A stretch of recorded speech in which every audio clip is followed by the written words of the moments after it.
Assalamualaikum, salam sejahtera. Saya Zulfitri Yusof bersama anda dalam Menjelang Malaysia Memilih PRU yang ke-15. Hampir lebih 26 jam sejak Parlimen dibubarkan semalam. Banyak perkembangan yang perlu dikemas kini. Setakat ini sudah pasti ahli-ahli politik sibuk bermesyuarat di sana sini. Perkembangan berita berapa kerusi yang saya dapat, berapa kursi yang kita bakal terima, itu hiasi ataupun mewarnai pemberitaan, tetapi ianya lebih daripada itu. Dalam pada kita lemas dengan pelbagai maklumat-maklumat yang berkaitan dengan pilihan raya, percaturan-percaturan politik, inilah platformnya supaya kami dapat membantu anda untuk memilih ataupun mendapatkan kemas kini yang lebih terkini dan juga lebih teratur dan tersusun. Saya ingin bersama dengan rakan setugas Firdaus Azil langsung dari WTC Kuala Lumpur. Beliau akan membantu saya untuk mengetahui ataupun memberikan maklumat apa yang kita ketahui setakat dalam tempoh 26 jam ini. Banyak perkara-perkara yang berlaku sejak awal pagi tadi. Persoalan mengenai negeri-negeri yang bakal dibubarkan Dewan Undangan Negerinya atau tidak dibubarkan. Cerita mengenai sidang media antara Tun Dr. Mahathir Mohamad. Cerita pula dengan kerjasama antara Datuk Seri Anwar Ibrahim dan juga Pakatan Harapan. Mesyuarat PAS kita masih lagi tak tahu lagi kenyataan akhbar ni bagaimana, dan malam ini ada lagi mesyuarat Dewan Tertinggi Barisan Nasional. Firdaus Azil, tolonglah saya untuk memaskini dan juga menyusun setiap satu perkembangan yang kita ketahui sepanjang hari ini, Firdaus. Baik, terima kasih Zul. Seperti yang Zul maklumkan kepada penonton Astro Awani, sejak semalam sejurus selepas Perdana Menteri mengumumkan pembubaran Parlimen ke-14, kita dapat lihat parti-parti politik mengeluarkan kenyataan politik dan juga mereka sudah mula bermesyuarat. Sebagai contoh, semalam UMNO telah mengadakan mesyuarat khas MT ataupun Majlis Kerja Tertinggi untuk membincangkan perkara-perkara berkaitan tentang perjalanan persiapan mereka untuk menghadapi pilihan raya. Malah Parti Keadilan Rakyat juga telah mengadakan mesyuarat khas Majlis Pimpinan Pusat mereka di Ibu Pejabat PKR di Tropicana, juga membincangkan tentang bagaimanakah persiapan mereka dan sebagainya. Dan hari ini juga, pagi ini kita tahu bahawa PAS telah mengadakan kerjasama sudah pasti ialah untuk menjawab beberapa persoalan. Sebagai contoh, kita sudah mengambil maklum bahawa beberapa negeri tidak akan diadakan pilihan raya di peringkat Dewan Undangan Negeri. Sebagai contoh, Sabah, Sarawak, Johor dan juga Melaka, dan juga beberapa negeri di bawah Pakatan Harapan. Dan juga saya nak menyebut bagaimana sebelum ini Majlis Ketetapan Majlis Pakatan Harapan pada 5 Oktober lepas telah memutuskan agar 3 negeri di bawah mereka, iaitu Selangor, Negeri Sembilan dan juga Pulau Pinang tidak akan dibubarkan. Dan perkara ini saya lihat berdasarkan laporan media sebelum ini bahawa 2 negeri iaitu Selangor dan juga Negeri Sembilan masih berpegang pada ketetapan itu, sebagaimana yang telah pun dimaklumkan ataupun terbitkan oleh beberapa laporan media pada awal pagi ini, iaitu Datuk Seri Amiruddin Syari, Menteri Besar Selangor, telah mempersembahkan ataupun diperkenankan untuk menghadap Sultan Selangor, Sultan Sharafuddin Idris Shah Al-Haj, yang bahawa dan juga telah memaklumkan kepada media melalui kenyataan bahawa Selangor tidak akan membubarkan DUN, cuma akan membubarkan Dewan Undangan Negeri pada tahun hadapan atas alasan tidak merisikokan sekiranya diadakan pada waktu banjir dan sebagainya.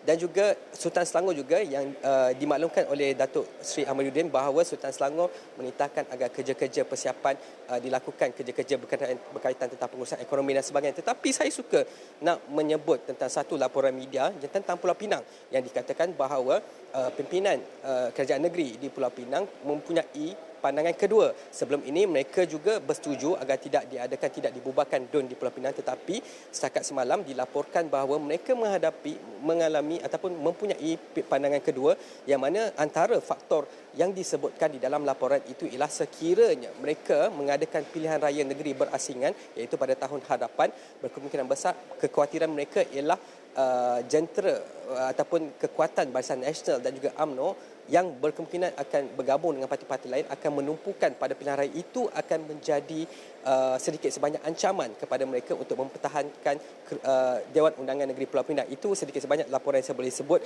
Tetapi juga mengenai 3 negeri di bawah PAS setakat hari ini difahamkan berdasarkan mesyuarat PAS hari ini, pendirian PAS mengenai pembubaran DUN di 3 negeri di bawah pimpinan mereka iaitu Kedah, Kelantan dan Terengganu masih belum diputuskan. Tetapi kenyataan rasmi mengenai situasi ataupun perkara itu dijangka akan dikeluarkan hari ini juga, dan ini adalah memetik daripada Menteri Laporan Media yang memetik kenyataan daripada Menteri Besar Terengganu Datuk Dr. Samsuri pada awal pagi tadi. Dan juga kita juga faham tentang bagaimanakah pula kerjasama antara UMNO dan PAS. Sebelum ini Naib Presiden PAS, Naib Presiden UMNO Datuk Seri Muhammad Khalid Nordin melaporkan bahawa ataupun menyebut bahawa mereka tidak akan bekerjasama dengan PAS kerana PAS dikatakan gagal untuk memenuhi 3 syarat yang telah pun dinyatakan oleh Presiden mereka, Presiden UMNO iaitu Datuk Seri Ahmad Zahid Hamidi sewaktu pertemuan dengan Presiden PAS iaitu Datuk Seri Abdul Hadi Awang.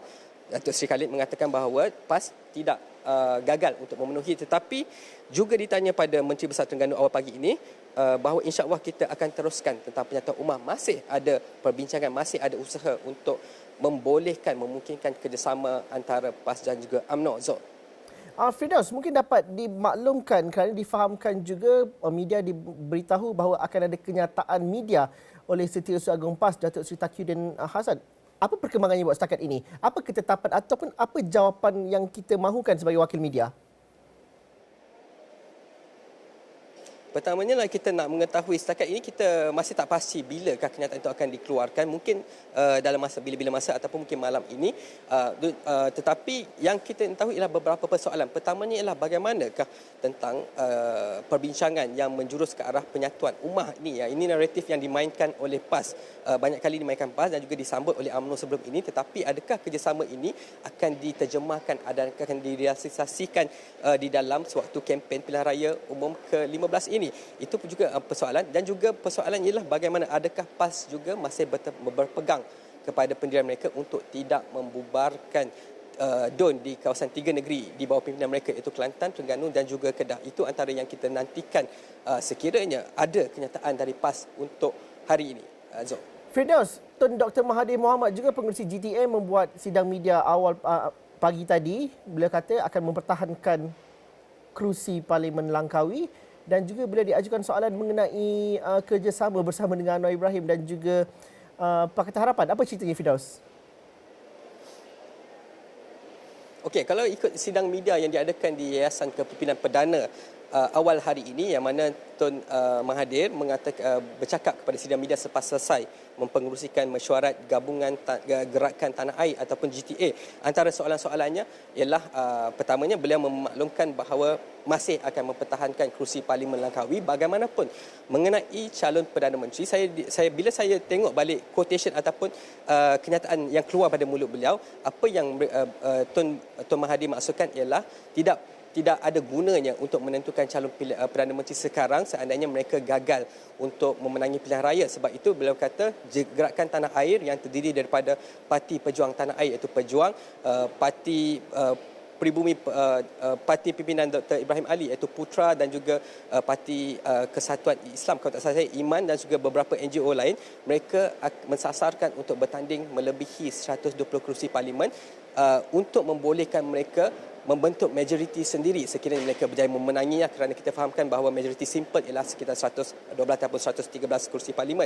Dan juga ketika sidang media itu sudah pasti ditanya mengenai kemungkinan kerjasama, kerana ini disebut oleh Dr. Mahathir sendiri bahawa mereka terbuka untuk bekerjasama dengan parti yang saya quotation beliau sebutkan ialah parti yang sebulu dengan pendirian mereka. Dan bila kita tanya apa maksud sebulu tu, maksudnya ialah mana-mana parti yang dianggap ataupun yang menganggap UMNO Barisan Nasional adalah lawan mereka. Dan kita juga tanya dan media bertanyakan adakah itu juga termasuk Parti Pribumi Bersatu Malaysia, kerana kita faham apakah yang terjadi pada 2020 di mana Parti Pribumi Bersatu Malaysia, parti yang Tun Dr. Mahathir sendiri asaskan, akhirnya bertindak keluar daripada Kerajaan Pakatan Harapan kecil itu. Beliau mengatakan bahawa we have to think who is the bigger traitor. Walaupun naratifnya ialah Parti Pribumi Bersatu Malaysia mengkhianati beliau, tetapi beliau mengatakan ada lagi pengkhianat yang lebih besar. Itu mungkin pada pandangan beliau mungkin UMNO dan sebagainya. Dan juga ada juga media bertanyakan adakah Tun Dr. Mahathir ataupun GTA terbuka untuk kerjasama dengan Pakatan Harapan ataupun Datuk Seri Anwar Ibrahim, memandangkan mereka mempunyai prinsip yang sama iaitu menganggap UMNO Barisan Nasional adalah parti lawan. Dan Dr. Mahathir menyebut bahawa beliau Datuk Seri Anwar Ibrahim yang ada masalah untuk bekerjasama dengan dia. Maksudnya dia tak ada masalah untuk bekerjasama dengan Anwar, tetapi Anwar yang ada masalah untuk kerjasama dengan dia. Dan Tun Mahathir mengatakan bahawa I'm a very nice man. Saya seorang yang baik. Jadi adakah itu hint-hint itu pun akan dijadikan, mungkin kita akan melihat perkembangan dari situasi ini dari semasa ke semasa. Okey, Firdaus, 1 minit lagi. Firdaus akan membuat liputan di mesyuarat Dewan Tertinggi Barisan Nasional. Apa kita jangkakan, Firdaus, malam ini?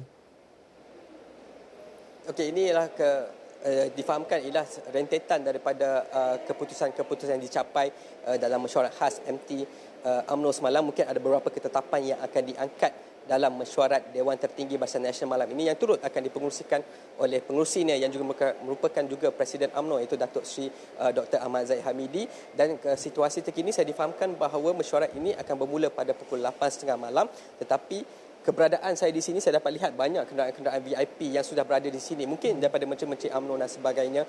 Tapi apapun perkembangan malam ini akan kita bawakan terus kepada penonton Astro Awani Zul. Okey, itu cerita mengenai politik setakat jam ini. Ianya akan membanjiri lagi timeline anda di media sosial dan juga dalam liputan berita kami. Tetapi kita ingin mengangkat bahawa pilihan raya ini adalah proses demokrasi. Ianya bukan hanya berkenaan dengan parti politik semata-mata.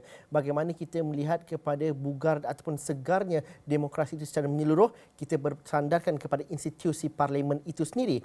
Saya ingin bersama dengan saudara Fakhur Razi Rashid, merupakan pegawai penyelidik Refsa, bersama dengan kita pada ketika ini. Fakhur Razi, kita nak flashback sedikit sidang ataupun penggal ke-14 Parlimen Malaysia. Meskipun ini adalah fasa yang dianggap begitu resah dalam politik, pertukaran kerajaan, lompat parti, tetapi apa yang telah dicapai setidak-tidaknya untuk membuktikan ataupun menyatakan bahawa sesuatu perubahan demokrasi berlaku di Malaysia. Jalan menuju ke reformasi institusi itu sedang berlaku. Mungkin kita mulakan sedikit dulu mukadimahnya sebelum kita pergi berhenti rehat. Saya rasa itu tentang reformasi parlimen dan perubahan itu banyak berlaku dalam parlimen penggal ke-14 ini, dan ini yang merupakan salah satu hasil ataupun perubahan ini adalah hasil daripada rakyat yang memilih pembaharuan. Dan kita harus ingat bahawasanya parlimen menerima kerajaan baru, kerajaan persekutuan, iaitu Kerajaan Pakatan Harapan pada 2018 dengan transisi yang agak aman, transisi yang saya fikir agak demokratik pada masa itu, dan ini merupakan kunci kejayaan di mana memberi sokongan kepada reformasi parlimen yang lebih baik untuk tempoh 5 atau 10 tahun akan datang. Fakhur Razi, saya nak berhenti rehat seketika dahulu. Saya gantung sedikit perbincangan dekat situ kerana akhirnya rakyat merasa resah untuk menuju ke PRU 15 ini kerana banyak percakaran politik. Tetapi dalam masa yang sama juga ada sesuatu yang telah dicapai dalam konteks bipartisan dan sebagainya. Itu mungkin kita dapat bincangkan selepas ini, bagaimana kita melihat dan juga menganalisis sedikit sebanyak apa yang telah dicapai dalam penggal yang lepas. Saya akan bersama dengan Fakhur Razi Rashid dari Refsa. Selepas ini kita berhenti rehat seketika dahulu.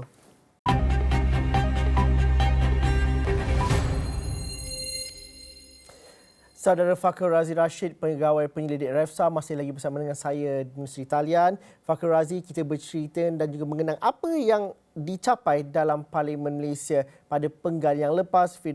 Fakhur Razi menyebut bahawa perubahan yang dilakukan oleh rakyat itu memungkinkan berlakunya reformasi di peringkat parlimen, tetapi mungkin dapat diperincikan lagi beberapa perkara yang signifikan dicapai. Kita mungkin mengenang kepada MOU yang ditandatangani oleh kerajaan dan juga Pakatan Harapan sekitar setahun yang lalu, dan ini kemuncak kepada ketegangan politik yang berlaku kedua-dua pihak, tetapi sesuatu dapat dilakukan secara konsensus di situ. Begitu juga dengan fungsi dan juga pelaksanaan oleh kumpulan PAC dan juga kumpulan-kumpulan kecil parlimen yang bersidang terhadap isu-isu tertentu. Mungkin dapat diperincikan lagi sedikit sebanyak, Fakhur Razi. Saya rasa itu kejayaan terbesar parlimen pada penggal ke-14 apabila semua perkara ataupun skala dasar yang dibincangkan itu dapat dilihat dari segi kerjasama bipartisan ataupun dua partisan di antara pihak kerajaan dan pembangkang. Satu, kita kena ingat sebenarnya pemikiran ataupun semangat bipartisan kerjasama ini dapat dilakukan oleh kedua-dua pihak kerana mereka meletakkan kepentingan rakyat ataupun dasar itu sendiri berbanding parti politik. Kalau kita lihat sebelum ini ada konotasi ataupun pemikiran daripada rakyat mengatakan bahawasanya kerajaan yang kuat 2/3 baru saja kerajaan yang mempunyai 2/3 majoriti di dalam parlimen boleh membuat kestabilan ataupun undang-undang yang lebih baik, itu sebenarnya tidak tak berapa tepat. Dan kalau kita lihat pada Parlimen Penggal ke-14 ini, semangat duit partisai ini berlaku kerana terdapat keseimbangan komposisi antara kerajaan dan pembangkang. Majoriti yang agak tipis itu menyebabkan perlunya kerajaan bekerjasama dengan pembangkang dalam memikirkan masalah rakyat secara konstruktif. Dan kalau kita lihat, salah satu kerjasama duit partisai ini dapat dilihat menerusi pembentukan jawatan kuasa pilihan khas ataupun select committee, di mana terdapat ahli parlimen kerajaan dan pembangkang yang duduk bersama memikirkan tentang dasar dan keputusan yang dibuat oleh kerajaan itu untuk pastikan ia bertambah baik ataupun mendapat manfaat kepada rakyat. Dan ini saya rasa semangat yang perlu diteruskan untuk penggal parlimen seterusnya. Dan kalaulah katakan ada majoriti 2/3 di parlimen sekalipun, ia tidak harus meminggirkan semangat kerjasama ini atas dasar kepentingan rakyat. Fakhrul Razi, itu mungkin agak kontradik dengan naratif politik yang dijual oleh parti-parti politik ketika hendak bersaing menuju ke PRU 15 ini. Kalau kita bercerita mengenai konteks demokrasi, kita bercerita mengenai konteks institusi parlimen itu, semuanya boleh dilakukan tanpa mengira jumlah kerusi yang diwakili di Dewan Rakyat contohnya. Tetapi dalam cerita politik dan juga naratif politik yang dihidang atau disuapkan kepada rakyat, itu tidak popular. Bagaimana kita, kalau saya sebagai seorang pengundi biasa, untuk memahami, rupanya diorang buat kerja di parlimen pada penggal lepas, ada sesuatu perkara yang baik dicapai. Tapi image ataupun visual yang kita dapat ialah pergeseran dan juga pertengkaran kecoh mereka dalam Dewan Rakyat. Bagaimana kita mahu meletakkan satu masa untuk meletakkan satu batu asas bahawa sesuatu yang dicapai, tetapi dalam konsep demokrasi inilah sebenarnya yang perlu diraikan, bukan semata-mata siapa menang pilihan raya saja. Fakhrul Razi. Kalau kita lihat parlimen pada tahun 2018 ataupun penggal ke-14 ini, ia adalah pertama kali berlakunya perubahan kerajaan persekutuan. Dan selama tempoh 6 dekad kita di bawah pemerintahan ataupun parti yang sama, idea-idea tentang reformasi parlimen ini tidak mendapat sambutan hangat daripada rakyat.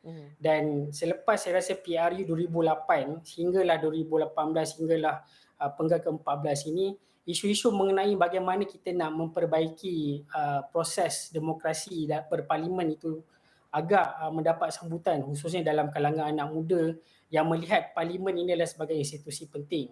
Tetapi kita kena akui bahawasanya naratif melihat kepentingan parlimen ini di pihak pengundi masih lagi kabur kerana terdapat beberapa konotasi ataupun pemikiran yang menjarakkan mereka dengan institusi parlimen. Contohnya mereka melihat ahli parlimen ini adalah kalangan daripada golongan VIP dan sebagainya. Tetapi inilah perkara yang ditekankan oleh Kerajaan Pakatan Harapan sejak memerintah Putrajaya. Mereka ingin mendekatkan parlimen ini dengan rakyat. Itulah salah satu slogan ataupun agenda yang digunakan oleh Tan Sri Arif, iaitu Speaker Dewan Rakyat sendiri, iaitu merakyatkan parlimen. Dan perkara ini sudah tentu mempunyai proses yang agak panjang kerana tidak semua pengundi ataupun semua pihak memahami ataupun tahu tentang kompleksiti sistem parlimen itu sendiri, bagaimana proses untuk membuat keputusan itu berlaku, bagaimana perbincangan dasar itu berlaku. Tetapi apa yang saya lihat pada hari ini, sistem parlimen ini makin lama makin mendapat sambutan daripada rakyat, dan naratif ataupun rasional di sebalik fungsi parlimen dalam kehidupan rakyat itu semakin hari semakin pulih. Cuma rakyat Malaysia masih lagi melihat kepada aktor ataupun pemain yang berada di dalam parlimen itu sendiri yang sedikit sebanyak menjejaskan reputasi ataupun agenda reformasi di parlimen, kerana apa yang dihidangkan oleh mereka hanyalah perbahasan di dalam Dewan Sidang itu sendiri, tanpa melihat konteks ataupun fungsi yang lebih luas di dalam parlimen Malaysia yang berlaku dalam penggal ke-14. Fakhrul Razi, kalau kita cerita pasal parlimen ni tak seksi, kita cerita pasal ahli politik siapa gaduh dengan siapa, itu lebih menarik minat mereka untuk membaca dan juga untuk mereka keluar mengundi. Tetapi pertengkaran politik juga menyebabkan ada segelintir masyarakat yang merasakan bahawa malaslah join election ni, tak naklah mengundi dan sebagainya. bagaimana kita nak menjadikan bahawa kesuburan demokrasi itu perlu diukur dengan apa yang berlaku di parlimen juga, apa yang telah dicapai, kerana akhirnya nanti pengundian ini adalah sebagai proses awal untuk menjadikan institusi itu lebih subur dan juga demokrasi itu lebih baik. Bagaimana kita nak mengajak mereka yang mungkin terasa letih, terasa penat dan tidak mahu berpartisipasi, bagaimana akhirnya nanti kita mahu mereka sedar bahawa proses itu nanti akan berakhir di parlimen. Bagaimana Fakhrul Razi mungkin dapat menjual apa yang berlaku di parlimen, apa yang telah dicapai di parlimen ini untuk mereka sedar bahawa sesuatu dilakukan oleh kita rakyat untuk berpartisipasi dalam proses demokrasi ini. Saya berpandangan apa yang kita lihat, apa yang rakyat disajikan pada hari ini adalah satu perkara yang perlu diubah. Contohnya, walaupun pergaduhan di antara ahli parlimen itu dapat mendapat perhatian rakyat, tetapi keputusan ataupun hasil daripadanya adalah negatif. Bermaksud rakyat lebih menjauhkan diri daripada parlimen daripada mendekatkan. Kalau saya diberikan ataupun cadangan saya untuk memperbaiki institusi parlimen ini, satu ialah dia terletak kepada penyertaan rakyat. Sebab yang meletakkan ahli parlimen di dalam Dewan Rakyat itu adalah keputusan rakyat sendiri. Dan ini bukanlah sesuatu perkara yang boleh dilawakkan ataupun dipermainkan, kerana meletakkan ahli parlimen itu adalah untuk mewakili suara rakyat, membincangkan dasar dan membuat keputusan tertinggi di dalam negara itu sendiri. Jadi saya fikir penyertaan rakyat ataupun kesedaran yang kita dapat timbulkan dari segi pendidikan politik dan sebagainya daripada rakyat itu dapat menghasilkan tekanan kepada ahli parlimen supaya lebih perform ataupun lebih bertanggungjawab dalam berbahas ataupun mengeluarkan kenyataan di dalam parlimen dan bukan sekadar menjerit dan bergaduh semata-mata. Yang keduanya, saya fikir ini adalah peranan parti politik itu sendiri, bagaimana mereka mencorak ataupun membina program kepimpinan mereka untuk menghasilkan ahli parlimen yang tahu melakukan kerja mereka di dalam Dewan Rakyat. Ini saya rasa tekankan kepada aspek kepimpinan satu, dan bagaimana mereka menganalisa dasar dan bagaimana mereka membuat kerja di lapangan itu amat penting untuk parti politik melihat kesinambungan di antara kerja lapangan dan kerja dasar dari segi aspek menyeluruh untuk kepentingan rakyat itu sendiri. Fakhrul Razi, satu perkara ialah yang dicapai insya-Allah dalam PRU ke-15 ini ialah pendaftaran automatik untuk mereka yang dah berusia 18 tahun. Tidak ada lagi isu bahawa dah daftar mengundi ke belum, dan itu dilakukan ketika penggal parlimen yang lepas. Begitu juga dengan anti lompat parti. Ketika pergeseran politik berlaku, anti lompat parti itu sudah pun dimeterai dan juga bakal dikuatkuasakan. Apa lagi pencapaian-pencapaian yang signifikan dalam kita melangkah ke PRU 15 ini? Saya rasa pencapaian signifikan parlimen ialah dari segi pindaan perlembagaan itu adalah satu pencapaian yang agak besar. Kerana sebelum ini pindaan perlembagaan perlu hanyalah berdasarkan daripada parti politik yang ada 2/3 di dalam Dewan Rakyat. Tetapi dari sudut pandangan yang berbeza, kalau kita dapat lihat parlimen hari ini telah bergerak dengan pelbagai ujian ataupun cabaran, khususnya ketika pandemik, dan saya fikir kejayaan besar parlimen penggal ke-14 ini adalah kesedaran rakyat tentang institusi ini begitu penting buat mereka dalam menentukan kehidupan mereka. Saya fikir masa pandemik telah menyedarkan sebilangan besar rakyat tentang bagaimana kalau kita tidak ada perbahasan, perbincangan dan keputusan yang agak duipartisan itu, kalau benda itu tidak berlaku, maka terdapat kelemahan ataupun kecorangan daripada pihak kerajaan dalam melaksanakan dasar dan keputusan yang mereka lakukan. Dan ini sebenarnya satu kejayaan besar buat Parlimen Malaysia pada penggal ke-14 dan perlu dipertahankan momentum ini untuk 5 tahun akan datang, 10 tahun akan datang kepada generasi muda khususnya. Dan juga mindset yang kita perlu ada. InsyaAllah kita bakal bergelar pengundi. Tarikhnya kita tak tahu lagi. Tapi ahli politik tengah sibuk meeting sekarang ni. Tapi kita sebagai rakyat yang bakal mengundi pada kali ini, apa mindset yang kita perlu ada? Kerana kita perlu juga memastikan bahawa apa yang telah dicapai pada PRU ataupun pada penggal yang lepas, sesuatu yang signifikan dan juga sesuatu yang dinikmati dalam PRU yang akan datang ni. Apa mindset yang kita perlu ada untuk kita memahami proses demokrasi ini secara keseluruhan dengan hubung kaitkan dengan institusi parlimen ni, Fakhrul Razi, dalam masa seminit? Dalam konteks pengundi ini, saya fikir mereka sudah bijak kerana kita ada 3 kerajaan bertukar dalam tempoh parlimen penggal ke-14 ini, dan mereka perlu menilai dari segi dasar dan bagaimana kerajaan itu berfungsi sebenarnya. Dan kalau kita nak lihat letak mindset pada semua pihak juga, saya rasa tidak ada satu jawapan, tetapi jawapan yang paling asas sekali adalah melihat bagaimana kita ingin mencorakkan hala tuju negara ini dengan memilih pentadbiran ataupun kerajaan yang lebih berintegriti, kerajaan yang lebih bertanggungjawab dalam memikul cabaran yang agak berat pada tahun 2023, iaitu inflasi, krisis ekonomi dan sebagainya. Dan ini bukan untuk masa depan kepada generasi hari ini saja, tetapi untuk generasi akan datang. Itu saya rasa mindset yang kita perlu letakkan dalam melihat bagaimana reformasi parlimen itu dan bagaimana pilihan raya itu ada kesinambungan dan kepentingannya kepada negara. Parlimen sudah dibubarkan semalam. Terima kasih Fakhrul Razi kerana setuju bersama kami. Parlimen telah dibubarkan. Yang paling berkuasa pada ketika ini adalah rakyat kita yang bakal mengundi. Jadi itu tanggungjawab kita untuk kita lakukan. InsyaAllah bila kita tahu tarikhnya nanti. Sekian sahaja menjelang Malaysia memilih PRU ke-15 pada hari ini. Teruskan bersama kami di seluruh platform kami. Ini adalah saluran pilihan raya anda. Teruskan bersama kami di Astro Awani di seluruh platform kami. Assalamualaikum dan salam sejahtera. Kita jumpa lagi.